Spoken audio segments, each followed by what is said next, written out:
ബാലൻ എന്ന സിനിമയിലെ അമ്മ ക്യാരക്ടർ ടോക്സിക്കാണ്.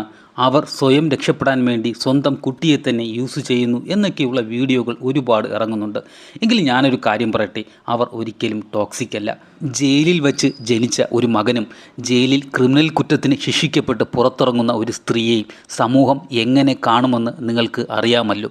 അതുകൊണ്ട് തന്നെയാണ് അവർ അവരുടെ ഐഡൻറ്റിറ്റി മറച്ചുവെച്ച് ജീവിക്കുന്നത്. തങ്ങളെ രണ്ടുപേരെയും സംശയിക്കുന്ന സ്ഥലത്ത് നിന്നെല്ലാം അവർ മാറിപ്പോവുകയും മറ്റൊരിടത്ത് മറ്റൊരു പേരിൽ അവർ ജോലി ചെയ്ത് ജീവിക്കുകയും ചെയ്യുന്നു.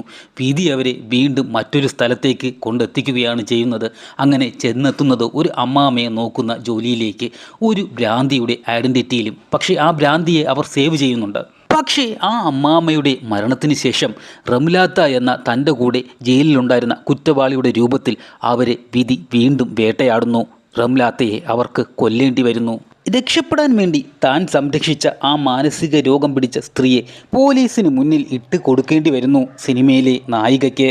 ഇതല്ലാതെ ആ കുട്ടിയുടെ അമ്മയ്ക്ക് വേറൊരു മാർഗവും ഉണ്ടായിരുന്നില്ല.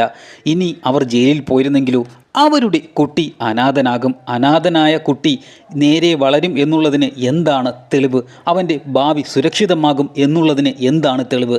ആ ഒരു പേടി തന്നെയാണ് ആ അമ്മ മകനെ ചേർത്ത് പിടിച്ച് കൂടെ കൊണ്ടുപോകുന്നതും പല പേരിൽ പലയിടത്ത് ജീവിക്കുന്നതും. ഈ പറഞ്ഞത് ശരിയാണ് എന്ന് നിങ്ങൾക്ക് തോന്നുന്നുണ്ടെങ്കിൽ ഒരു ലൈക്ക് തരാൻ മറക്കരുതേ.